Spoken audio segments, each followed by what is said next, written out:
तैयार हो जाइए एक ऐसी जगह को देखने के लिए जहां हर मोड़ पर आपको ऐसा लगेगा कि आप किसी फिल्म के सीन में आए हैं। ये है सिक्किम, भारत का वो राज्य जहां बादल ज़मीन को छूते हैं, पहाड़ कहानियां सुनाते हैं और हर नज़ारा दिल में बस जाता है। यहाँ की सड़कों पर चलते हुए कभी आप बर्फ़ से ढकी वादियों में खो जाएंगे, तो कभी झरनों की आवाज़ आपको एक अलग ही सुकून देगी। इस वीडियो में हम आपको दिखाएंगे सिक्किम की वो असली खूबसूरती जो शायद आपने पहले कभी नहीं देखी होगी। रियल यात्रा, रियल एक्सपीरियंस और कुछ ऐसे मोमेंट्स जो कि आपको अंदर से हिला देंगे। तो अगर आप इस जादुई दुनिया को करीब से महसूस करना चाहते हैं तो इस वीडियो को अंत तक ज़रूर देखना, क्योंकि असली सफ़र अब शुरू होगा।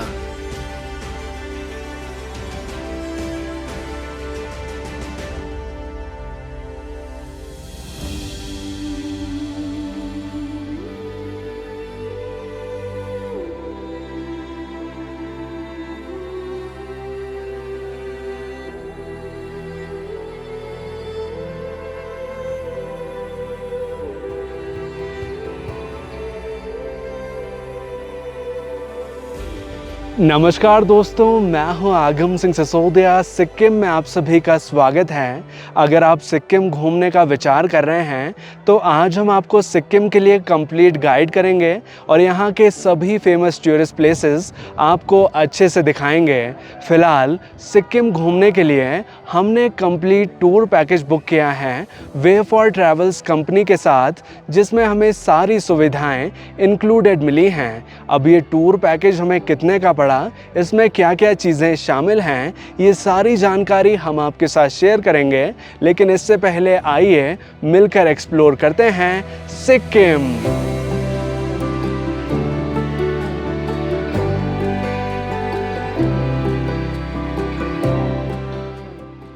हमारा ये सिक्किम टूर हम कर रहे हैं मार्च के महीने में और इसका ड्यूरेशन होने वाला है 6 नाइट्स 7 डेज का।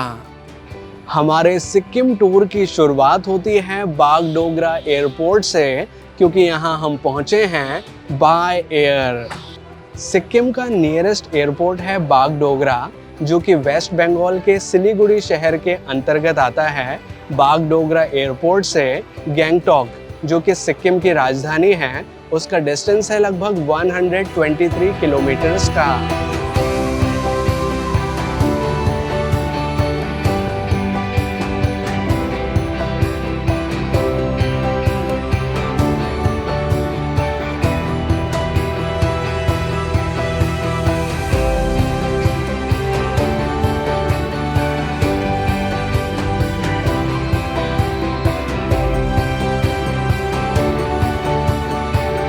लेकिन अगर आप सिक्किम के लिए बाय एयर नहीं आना चाहते हैं तो सिक्किम के लिए आप बाय ट्रेन भी आ सकते हैं। सिक्किम का नियरेस्ट रेलवे स्टेशन है न्यू जलपाईगुड़ी का, जिसकी कनेक्टिविटी काफ़ी अच्छी है और इसका डिस्टेंस गैंगटॉक से, जो कि सिक्किम की राजधानी है, उससे लगभग 120 किलोमीटर्स का है। और अब जैसे ही हम बागडोगरा एयरपोर्ट से बाहर आए, हमें लेने आ चुकी है गाड़ी, जो कि हमारे टूर पैकेज में शामिल है। और अब इसी गाड़ी से बाय रोड हम चलेंगे गैंगटॉक के लिए।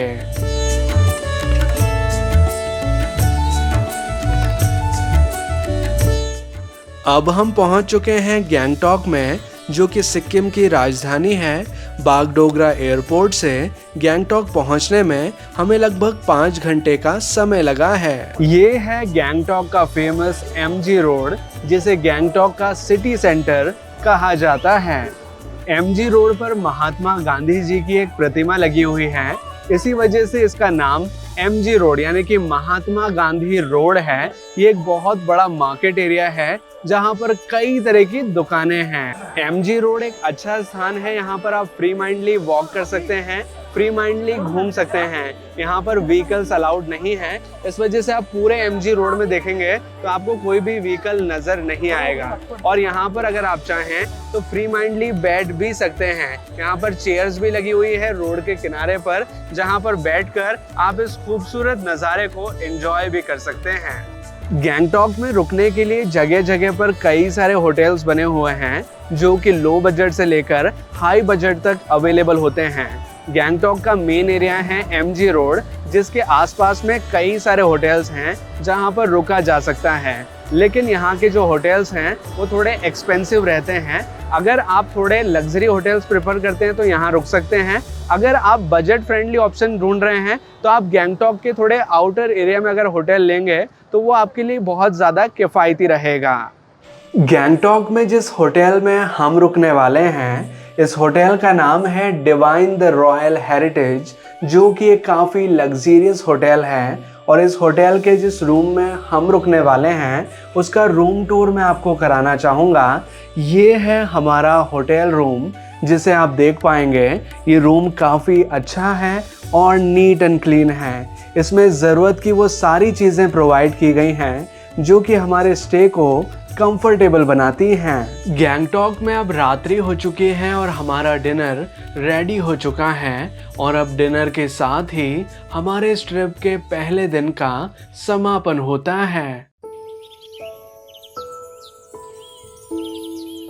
आज हमारे सिक्किम टूर का दूसरा दिन है। पहला दिन तो हमारा गैंगटॉक पहुंचने में ही संपन्न हो गया, लेकिन आज हम चलेंगे सिक्किम को एक्सप्लोर करने। हमारा ब्रेकफास्ट रेडी हो चुका है और ब्रेकफास्ट करने के बाद सबसे पहले हम चल रहे हैं छांगू लेक होते हुए नाथुला पास के लिए। गैंगटॉक से नाथुला पास का डिस्टेंस है लगभग 58 किलोमीटर्स का, लेकिन नाथुला पास तक पहुंचने के लिए हमें 4x4 गाड़ी की आवश्यकता होती है और साथ ही स्पेशल परमिट की ज़रूरत होती है जो कि ट्रैवल एजेंसी हमें प्रोवाइड कराती है।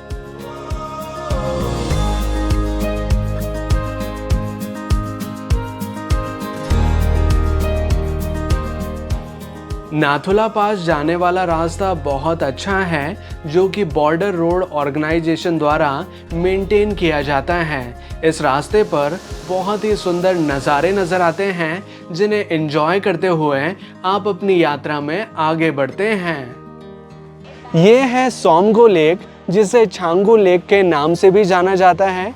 इसकी समुद्र तल से ऊंचाई है लगभग 12,313 फीट्स की।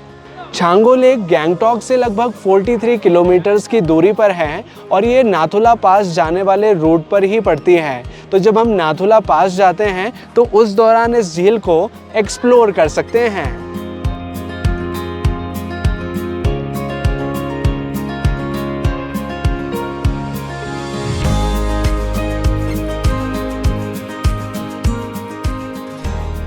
इस झील के किनारे आपको कई सारे याक मिलेंगे जिनके साथ आप फोटोज क्लिक करा सकते हैं और याक राइड भी कर सकते हैं। यहाँ पर आकर आपको बहुत अच्छा लगेगा क्योंकि ये झील आप देखेंगे तो चारों तरफ से बर्फीले माउंटेन से घिरी हुई आपको नजर आएगी और इस जगह आकर आप बेहतरीन पिक्चर्स क्लिक कर सकते हैं और साथ ही ब्रेथ टेकिंग व्यूज को एंजॉय कर सकते हैं। इस लेक की एक विशेषता है कि इसे होली लेक यानी कि पवित्र झील माना जाता है और सर्दियों के दौरान ये पूरी लेक फ्रोजन हो जाती है, जम जाती है। ऐसा लगता है कि ये कोई ग्राउंड एरिया हो।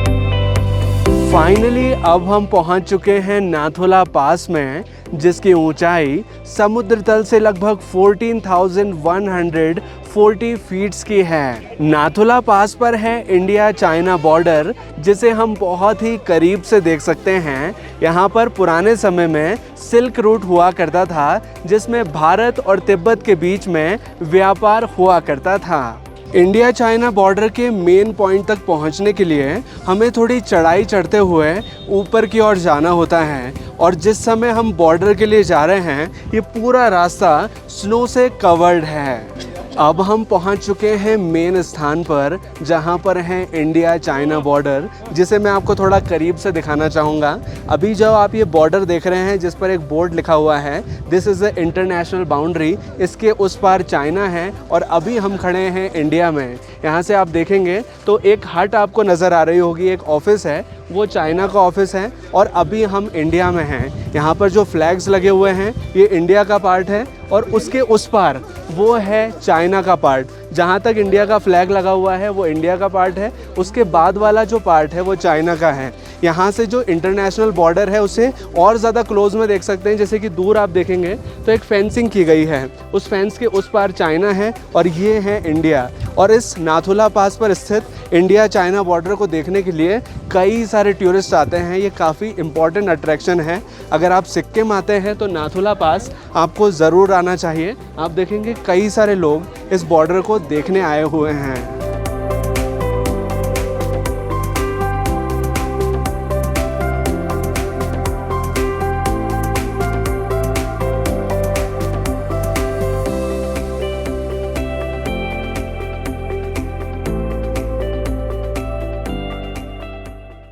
नाथुला पास से कुछ किलोमीटर पहले ही आता है बाबा हरभजन सिंह का मंदिर, जहां पर हम दर्शन करने आ चुके हैं। बाबा हरभजन सिंह इंडियन आर्मी के एक सोल्जर थे। 4 अक्टूबर 1968 के दिन खच्चरों के काफिले की सुरक्षा करते हुए उनका पैर फिसल गया और वो एक नाले में जा गिरे और उनकी मृत्यु हो गई और उनका पार्थिव शरीर पानी के बहाव के साथ साथ 2 किलोमीटर दूर जा पहुंचा। कुछ दिनों बाद वो अपने साथी सैनिक के सपने में आए और अपने पार्थिव शरीर की जानकारी दी और फिर उसी स्थान पर उनका समाधि स्थल बनाया गया जहां पर पुराना मंदिर स्थित है। बाबा हरभजन सिंह के बारे में ऐसा कहा जाता है कि उनकी आत्मा आज भी यहीं पर है और उन्होंने कई बार इंडियन आर्मी के सैनिकों के सपने में आकर चीनी सैनिकों की गतिविधियों की जानकारी दी है। आज भी बाबा हरभजन सिंह को ऑन ड्यूटी सोल्जर माना जाता है। जब भी कोई मीटिंग होती है तो उनके लिए एक चेयर वेकेंट रखी जाती है, खाली रखी जाती है। उनकी जो यूनिफॉर्म है उसे रेगुलरली साफ़ किया जाता है और उन्हें छुट्टी भी प्रदान की जाती है और छुट्टी के दौरान उनका सामान ट्रेन के माध्यम से उनके घर पर पहुंचाया जाता है। अभी जो आप हमारे पीछे मंदिर देख रहे हैं ये बाबा हरभजन सिंह का नया मंदिर है। पुराना मंदिर यहाँ से लगभग 10 किलोमीटर्स की दूरी पर है। वहाँ तक जाने के लिए अलग व्हीकल हमें करना होता है, लेकिन अधिकतर टूरिस्ट नए मंदिर में दर्शन के लिए आते हैं। नाथुला पास के बारे में एक खास बात है कि इसका हर मंडे के दिन अवकाश होता है। इस दिन आप यहाँ पर नहीं आ सकते। विंटर्स के दौरान नाथुला पास कम्प्लीटली क्लोज होता है ड्यू टू हैवी स्नोफॉल। जिस महीने में हम नाथुला पास को एक्सप्लोर करने के लिए आए हैं ये महीना है मार्च का और हम काफ़ी लकी रहे कि आज ही नाथुला पास ओपन हुआ है और हम इसे देख पा रहे हैं। इससे पहले के महीनों में ये कम्प्लीटली क्लोज था। अब हम अपने होटल में वापस आ चुके हैं। हमारा डिनर रेडी हो चुका है और अब डिनर के साथ ही हमारे इस ट्रिप के दूसरे दिन का समापन होता है।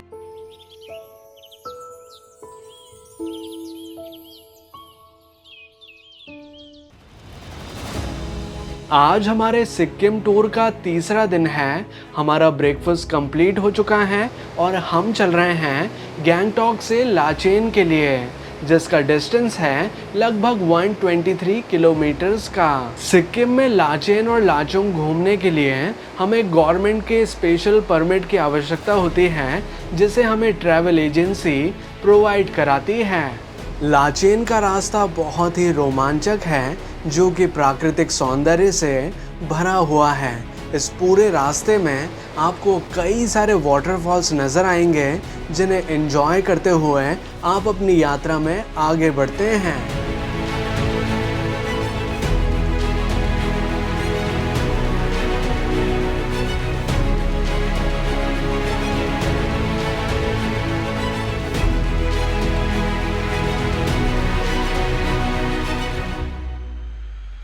लाचेन के रास्ते में अभी हम एक स्थान पर रुके हैं जहां से नजर आ रहा है 7 सिस्टर वाटरफॉल्स, जिसका नज़ारा बहुत ही सुंदर नजर आ रहा है। ये वाटरफॉल बहुत ही ऊंचाई से गिरता है और चट्टानों से गिरकर इसका पानी और भी ज्यादा सुंदर लगता है। ये स्थान एक बहुत ही अच्छा फोटो पॉइंट है। इस वजह से आपको यहाँ पर कई सारे पर्यटक फोटोज क्लिक करते हुए नजर आएंगे।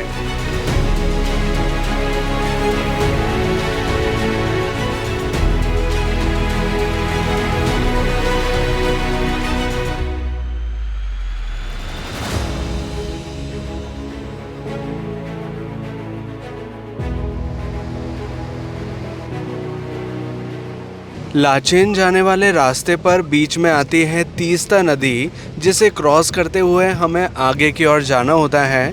लेकिन अगर आप चाहें तो इस पॉइंट पर रुककर कुछ अच्छे पिक्चर्स क्लिक कर सकते हैं। यहाँ पर एक ब्रोकन ब्रिज भी नज़र आता है जो कि सिक्किम में आई हुई बाढ़ में नष्ट हो गया था।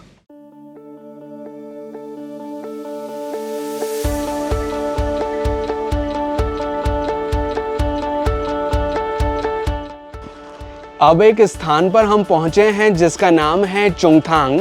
यहाँ पर दो नदियाँ आकर मिलती हैं। एक का नाम है लाचेनचू और एक का नाम है लाचुंगचू। चू का मतलब होता है रिवर, और दोनों नदियाँ यहाँ आकर मिलती हैं और संगम पॉइंट बनाती हैं। और इसी स्थान पर एक डाइवर्जन पॉइंट है जिससे कि दो रास्ते फटते हैं। एक ये वाला रास्ता जाता है लाचेन के लिए और ये वाला रास्ता जाता है लाचुंग के लिए। अभी हम जा रहे हैं लाचेन के लिए।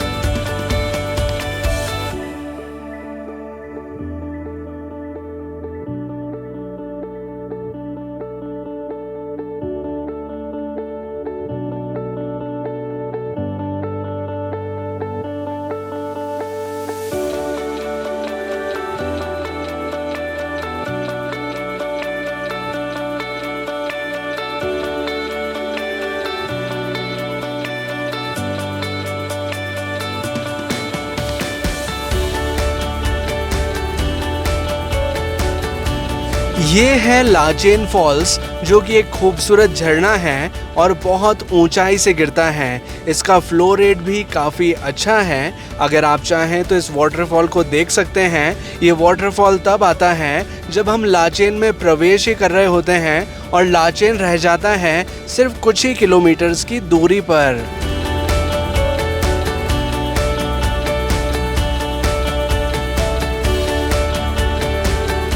अब खूबसूरत नज़ारों को एंजॉय करते हुए फाइनली हम पहुंच चुके हैं लाचेन में, जिसकी समुद्र तल से ऊंचाई है लगभग 9000 फीट्स की। लाचेन में रुकने के लिए कई सारे होटल्स बने हुए हैं जहां पर स्टे किया जा सकता है। लेकिन लाचेन में जिस होटल में हम रुकने वाले हैं इसका नाम है द ग्रैंड लाचेन, जो कि एक काफ़ी लग्जरियस होटल है। इस होटल में जिस रूम में हम रुकने वाले हैं उसका रूम टूर मैं आपको कराना चाहूँगा। ये है हमारा होटल रूम। जैसे आप देख पाएंगे ये काफ़ी स्पेशियस है और नीट एंड क्लीन है। साथ ही इसमें ज़रूरत की वो सारी सुविधाएं प्रोवाइड की गई हैं जो कि हमारे स्टे को कंफर्टेबल बनाती हैं। अब लाचेन होटल में हमारा डिनर रेडी हो चुका है और अब डिनर के साथ ही हमारे इस ट्रिप के तीसरे दिन का समापन होता है। ये होटल रूम हमारे टूर पैकेज में शामिल है, लेकिन नॉर्मली अगर आप यहाँ रुकते हैं तो 7000 रुपीज़ चार्ज लगता है एक नाइट का, जिसमें कि 2 लोगों का ब्रेकफास्ट और डिनर इंक्लूडेड होता है।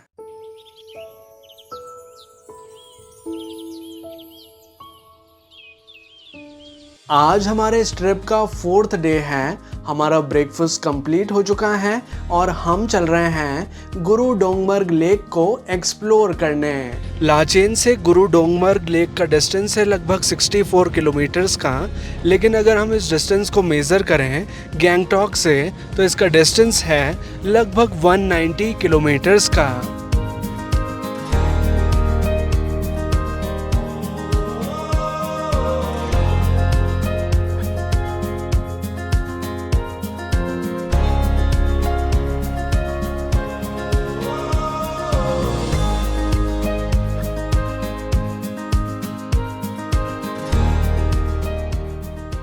अब जैसे जैसे हम हाई एल्टीट्यूड की ओर बढ़ते जा रहे हैं माउंटेन्स की सीनरी बदलती जा रही है और नज़र आ रहे हैं snow capped mountains.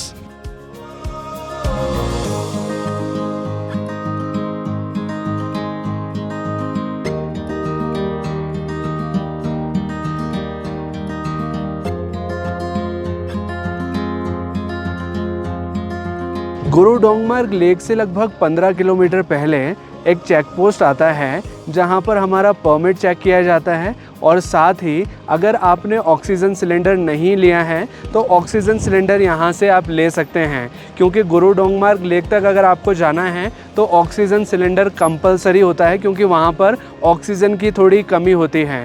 Oxygen cylinder मिलता है 500 रुपये का, लेकिन अगर आप उसको यूज़ नहीं करते हैं और रिटर्न में यहाँ वापस कर देते हैं तो आपके 400 रुपये वापस कर दिए जाते हैं। अब चेक पोस्ट के बाद जैसे जैसे हम आगे बढ़ रहे हैं हमें ऑक्सीजन की कमी महसूस होना शुरू हो गई है। यहाँ पर तापमान गिरता जा रहा है और जो सीनरी है वो और भी ज़्यादा खूबसूरत नज़र आ रही है। सीनरी देखने में लद्दाख की तरह नज़र आती है। अब हम पहुँच चुके हैं गुरु डोंगमार्ग लेक के बिल्कुल पास में। ये दुनिया की सबसे ज़्यादा हाइट पर स्थित झीलों में से एक है, जिसकी ऊंचाई है लगभग 17,800 फीट्स की।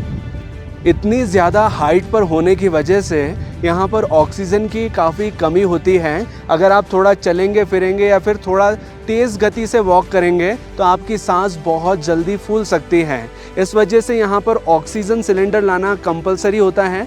अगर आपको ज़रूरत पड़े तो यहाँ आप ऑक्सीजन सिलेंडर का यूज़ ज़रूर करें। गुरु डोंगमार्ग झील के बारे में एक कहानी है जिसे मैं आपको सुनाना चाहूँगा। पुराने समय में सर्दियों के दौरान ये झील पूरी तरह जम जाया करती थी, पूरी तरह फ्रोज़न हो जाया करती थी। यहाँ पर जो लोग रहते थे, जो जानवर थे, उन्हें पानी की बहुत ज़्यादा कमी महसूस हुआ करती थी। एक बार गुरु पद्मसंभव यहाँ पर आए और लोगों ने उनसे मदद मांगी। लोगों की प्रार्थना को गुरु पद्मसंभव ने स्वीकार किया और झील के एक भाग पर हाथ रखकर झील को आशीर्वाद दिया कि झील का ये वाला पोर्शन कभी नहीं जमेगा, चाहे टेम्परेचर कितना ही ठंडा हो, कितना ही माइनस में हो, चाहे -20 हो या उससे कम टेम्परेचर, ये वाला हिस्सा कभी नहीं जमेगा। और आप अभी प्रत्यक्ष रूप से देख भी पाएंगे कि ये वाला हिस्सा, यहाँ पे बहुत माइनस में टेम्परेचर है, अभी बहुत ठंडी हवाएं चल रही हैं, लेकिन ये वाला हिस्सा नहीं जमा हुआ है। जबकि दूसरा वाला हिस्सा आप देखेंगे तो वो जमा हुआ है, वहाँ पर आपको बर्फ़ नज़र आएगी। ये एक प्राकृतिक झील है जो कि बौद्ध धर्म और सिख धर्म दोनों से संबंधित मानी जाती है। इसका संबंध गुरु नानक देव जी से भी माना जाता है, जो कि सिखों में पूजनीय है। गुरु डोंगमार्ग झील को देखने का कोई टिकट शुल्क नहीं लगता है, लेकिन इस झील के लिए कुछ रिकमेंडेशंस हैं जो कि मैं आपको देना चाहूँगा। सबसे पहली चीज़, जब आप लाचेन में रुक रहे हैं तो सुबह सुबह अर्ली मॉर्निंग ही लाचेन से आप निकल जाइए गुरु डोंगमार्ग झील को देखने के लिए, क्योंकि यहाँ जैसे जैसे दिन बढ़ेगा तो यहाँ हवाएं और ज़्यादा तेज़ चलने लगती हैं। कभी कभार क्लाउड्स यहाँ पर बहुत ज़्यादा आ जाते हैं, इस वजह से विजिबिलिटी भी क्लियर नहीं हो पाती और आपको ठंड की वजह से ज़्यादा प्रॉब्लम हो सकती है। गुरु डोंगमार्ग झील एक बहुत ही सुंदर फोटोजेनिक पॉइंट है और साथ ही एक थ्रिलिंग पॉइंट है, क्योंकि इतनी ज़्यादा ऊंचाई पर आकर इस तरह के खूबसूरत नज़ारों को देखना एक अलग ही अनुभव क्रिएट करता है। यहाँ आकर आप बेहतरीन पिक्चर्स क्लिक कर सकते हैं, लेकिन एक छोटा सा मेरा रिकमेंडेशन है, यहाँ पर ज़्यादा भागे दौड़े नहीं, ज़्यादा पैदल ना चलें और ज़्यादा देर यहाँ रुके भी नहीं, क्योंकि हाई एल्टीट्यूड की वजह से आपकी तबीयत ख़राब भी हो सकती है। अब इस खूबसूरत लेक को एक्सप्लोर करने के बाद हम चल रहे हैं लाचेन होते हुए लाचुंग के लिए। लाचेन से लाचुंग का डिस्टेंस है लगभग 50 किलोमीटर्स का। लाचुंग के रास्ते में कई सारे वाटरफॉल्स आते हैं, उसमें से एक वाटरफॉल को देखने के लिए अभी हम रुके हैं, जो कि काफ़ी ऊंचाई से गिरता है और ये वाटरफॉल एक तरह का स्प्रिंकलर वाटरफॉल है, जो कि ऐसा लगता है जैसे कि फव्वारे की तरह नीचे आ रहा हो। ये है भीमनाला वाटरफॉल, जो कि सिक्किम के सबसे बड़े और सबसे ऊंचाई से गिरने वाले झरनों में शामिल है। ये लाचेन से लगभग 10 किलोमीटर पहले ही आता है और इसे देखने के लिए कई सारे पर्यटक आते हैं। जैसा कि अभी आप देख रहे होंगे, कई सारी गाड़ियां यहाँ पर लग चुकी हैं, कई सारे पर्यटक आ चुके हैं, क्योंकि इस झरने की खास बात है कि इसे अमिताभ बच्चन फॉल के नाम से भी जाना जाता है, क्योंकि अमिताभ बच्चन की हाइट काफ़ी ज़्यादा है और भीम जो भी एक बलशाली योद्धा थे, उनकी भी हाइट काफ़ी ज़्यादा थी। तो इसी वजह से इस वाटरफॉल का नाम भीमनाला वाटरफॉल या फिर अमिताभ बच्चन वाटरफॉल है।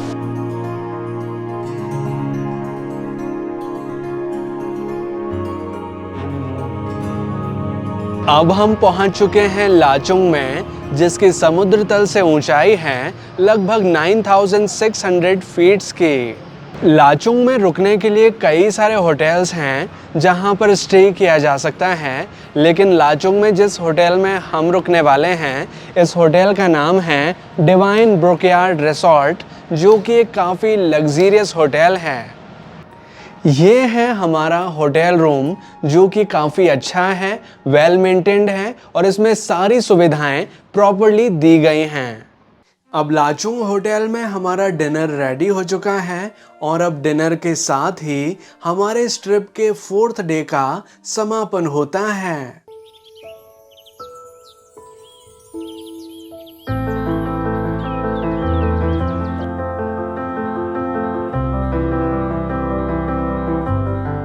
आज हमारे सिक्किम टूर का 5वां दिन है और हम चल रहे हैं लाचुंग से 0 पॉइंट के लिए, जिसका डिस्टेंस है लगभग 50 किलोमीटर्स का। ये रास्ता बहुत ही सुंदर है। इस पूरे रास्ते में हमें नजर आती है नदी, पहाड़ और बहुत सारी हरियाली, और घने जंगल से होते हुए हम जाते हैं 0 पॉइंट के लिए। जैसे जैसे हम हाई एल्टीट्यूड की ओर बढ़ते जाते हैं तो बर्फ के पहाड़ हमें और ज्यादा करीब से नजर आते हैं।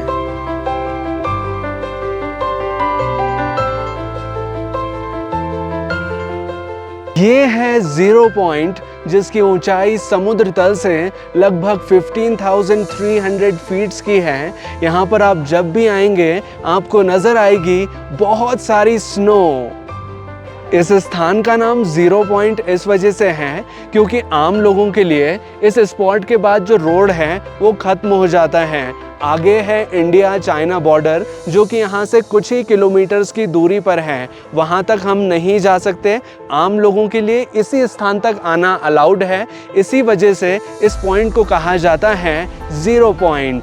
0 पॉइंट बर्फीली पहाड़ियों से घिरा हुआ है। यहाँ चारों ओर आप देखेंगे तो आपको बर्फ़ के पहाड़ नज़र आएंगे, बहुत ही सुंदर वादी नज़र आएगी और आसमान में तैरते हुए बादल नज़र आएंगे। इस स्थान पर आकर आपको ऐसा अनुभव होगा कि आप स्वर्ग में आए हैं, एक ऐसी दुनिया में आए हैं जो कि वाइट प्लैनेट है, क्योंकि चारों ओर आपको सिर्फ सफ़ेदी ही सफ़ेदी नज़र आएगी। 0 पॉइंट एक बहुत अच्छी जगह है। यहाँ आकर आप बहुत अच्छे पिक्चर्स क्लिक कर सकते हैं, रील्स बना सकते हैं और स्नो का आनंद ले सकते हैं।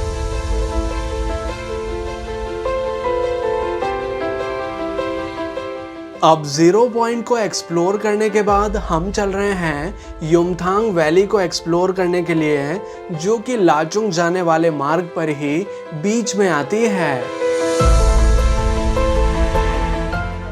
ये है युमथांग वैली, जिसकी समुद्र तल से ऊंचाई है लगभग 11,800 फीट्स की।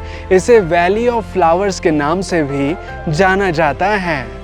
जिस महीने में हम इस घाटी को एक्सप्लोर करने आए हैं, ये महीना है मार्च का, जिस दौरान आप देखेंगे तो आपको यहाँ पर ज़्यादा फूल नज़र नहीं आएंगे, क्योंकि फूल खिलने का जो समय होता है वो होता है गर्मियों का। स्पेशली अप्रैल से लेकर जून के जो महीने होते हैं, उस दौरान यहाँ पर बहुत सारे फूल खिलते हैं और फूलों को कोई उगाया नहीं जाता है, वो प्राकृतिक रूप से यहाँ खिलते हैं।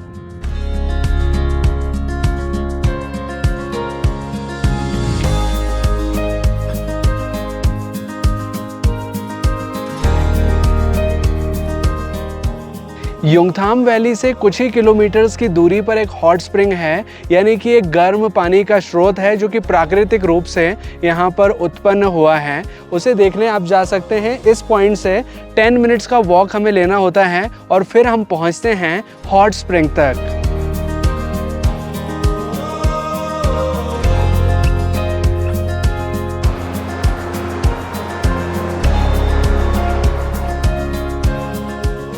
अब हॉट स्प्रिंग के पास में हम पहुंच चुके हैं। ये गर्म पानी का प्राकृतिक स्रोत है। यहाँ पानी को गर्म नहीं किया जाता, ये नेचुरल तरीके से पृथ्वी से गर्म निकलता है और इस पानी की मेडिसिनल प्रॉपर्टीज़ भी हैं। ये कई बीमारियों का निदान करता है और ये होली वाटर है, यानी कि इसका धार्मिक महत्व भी काफ़ी ज़्यादा है। इस पानी को टच करके मैं आपको दिखाना चाहूँगा कि ये पानी कितना गर्म है। ये पानी लगभग इतना गर्म है जैसे कि हमारे गीज़र्स में निकलता है, हम नहाने में इस्तेमाल करते हैं जो गर्म पानी, उतना ये गर्म है और यहाँ पर नहाया भी जा सकता है।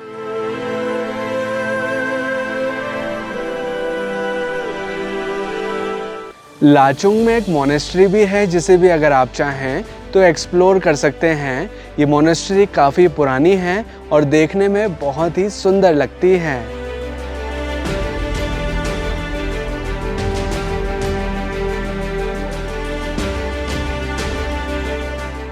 अब हम अपने लाचुंग होटल में वापस आ चुके हैं। हमारा डिनर कंप्लीट हो चुका है और अब इसी के साथ हमारे इस ट्रिप के 5वें दिन का समापन होता है।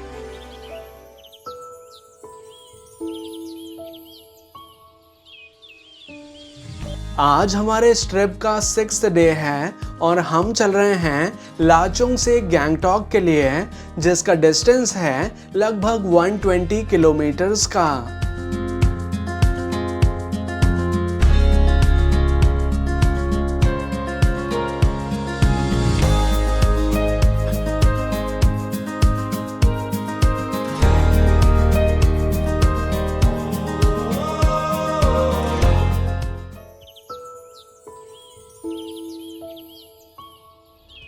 आज हमारे सिक्किम टूर का आखिरी दिन है और हम चल रहे हैं गैंगटॉक से बागडोगरा एयरपोर्ट के लिए, जिसका डिस्टेंस है लगभग 120 किलोमीटर्स का। एयरपोर्ट से मिलेगी हमें फ़्लाइट अपने घर वापसी के लिए। लेकिन अगर आप चाहें तो अपने सिक्किम टूर को और एक्सटेंड कर सकते हैं पेलिंग, नामची और रवांगला के साथ, जो कि साउथ और वेस्ट सिक्किम के बहुत ही महत्वपूर्ण टूरिस्ट अट्रैक्शंस हैं। नामची में आप दर्शन कर सकते हैं 4 धाम मंदिर में, रवांगला में आप देख सकते हैं बुद्धा पार्क और पेलिंग में आप एंजॉय कर सकते हैं स्काई वॉक को। लेकिन बस इतना ही नहीं, इन स्थानों पर और भी कई सारे टूरिस्ट प्लेसेस हैं जिन्हें देखा जा सकता है। और अगर आप चाहें तो सिक्किम टूर के साथ साथ आप एक्सप्लोर कर सकते हैं दार्जिलिंग को, जो कि एक बहुत ही फेमस हिल स्टेशन है। दार्जिलिंग फेमस है अपनी टॉय ट्रेन के लिए, टी गार्डन्स के लिए, मोनेस्ट्रीज के लिए और कंचनजंगा व्यू के लिए। अगर आप दार्जिलिंग, पेलिंग, नामची, रवांगला के ऊपर सेपरेट वीडियोस देखना चाहते हैं तो उनके वीडियोस हमने सेपरेटली अपलोड किए हुए हैं, जिनके लिंक आपको ऊपर आई बटन और नीचे डिस्क्रिप्शन में मिल जाएंगे। अगर आप चाहें तो उन वीडियोस को भी देख सकते हैं। सिक्किम घूमने के लिए आप साल भर में कभी भी आ सकते हैं, स्पेशली मॉनसून सीज़न को छोड़ करके। यहाँ का पीक सीज़न होता है मार्च से लेकर मई के महीने के दौरान, जिस दौरान आपको यहाँ बहुत सारा क्राउड मिलेगा और साथ ही रेट्स आपको काफ़ी ज़्यादा मिलेंगे। तो चलिए अब मैं आपको जानकारी देता हूँ कि सिक्किम घूमने का हमारा ये टूर पैकेज हमें कितने का पड़ा और इसमें क्या क्या चीज़ें शामिल थीं। ये टूर पैकेज हमने बुक किया था वे फॉर ट्रैवल्स कंपनी के साथ। इस टूर पैकेज में हमें लग्जरी होटल्स में स्टे की फैसिलिटी मिली थी, जहाँ पर हम रुके थे। हमारा ब्रेकफास्ट और डिनर इसी टूर पैकेज में शामिल था और जो भी साइट सीन्स हमने किए वो प्राइवेट कैब की सहायता से किए, जो भी हमारे टूर पैकेज में शामिल थी। ये टूर पैकेज हमें पड़ा था 77,000 रुपीज़ का, क्योंकि इस टूर के दौरान हम 3 व्यक्ति थे तो हमारा पर पर्सन कॉस्ट आया 25,700 रुपीज़ का। लेकिन अगर आप इस टूर के लिए अगर कम से कम 4 व्यक्ति आते हैं तो आपका पर पर्सन कॉस्ट आएगा 22,250 रुपीज़ का। और अगर आप और भी ज़्यादा लोग आते हैं तो आपका पर पर्सन कॉस्ट और ज़्यादा कम हो जाएगा। कुल मिलाकर बात ये है कि जितने ज़्यादा लोग आप आएंगे उतना सस्ता आपके लिए पैकेज रहेगा। लेकिन एक बात आप ज़रूर ध्यान में रखें कि सीज़न वाइज यहाँ के रेट्स बदलते रहते हैं। जो पीक सीज़न होता है उसमें रेट्स हाई होते हैं और जो ऑफ सीज़न होता है उस दौरान रेट्स कम होते हैं। अब बात करें हमारे अनुभव के बारे में तो वे फॉर ट्रैवल्स कंपनी के साथ हमारा अनुभव बहुत अच्छा रहा। हमें बहुत अच्छी फैसिलिटी मिली और इस टूर के दौरान हमने बहुत एंजॉय किया। अगर आप भी हमारी तरह सिक्किम घूमना चाहते हैं तो आप भी वे फॉर ट्रैवल्स कंपनी के साथ अपना टूर पैकेज बुक कर सकते हैं। कंपनी के कॉन्टैक्ट डिटेल्स हमने डिस्क्रिप्शन में दे दिए हैं, साथ ही पिन कमेंट में पिन भी कर दिए हैं। वहां से आप कंपनी के साथ कॉन्टैक्ट कर सकते हैं और अपना टूर पैकेज बुक कर सकते हैं। तो ये है सिक्किम और सिक्किम घूमने से जुड़ी संपूर्ण जानकारी। हमारा अनुभव सिक्किम में बहुत अच्छा रहा। आपको ये अनुभव कैसा लगा कमेंट करके ज़रूर बताइए। अगर आपको ये वीडियो अच्छा लगा है तो प्लीज़ वीडियो को लाइक कीजिए, इसे शेयर ज़रूर कीजिए अपने दोस्तों और अपने फैमिली मेम्बर्स के साथ। और अगर आपने चैनल अभी तक सब्सक्राइब नहीं किया है तो प्लीज़ चैनल को सब्सक्राइब कीजिए, बेल आइकन को दबाकर ऑल पे प्रेस कीजिए ताकि इसी तरह के वीडियो नोटिफिकेशंस आपको आगे भी मिलते रहें।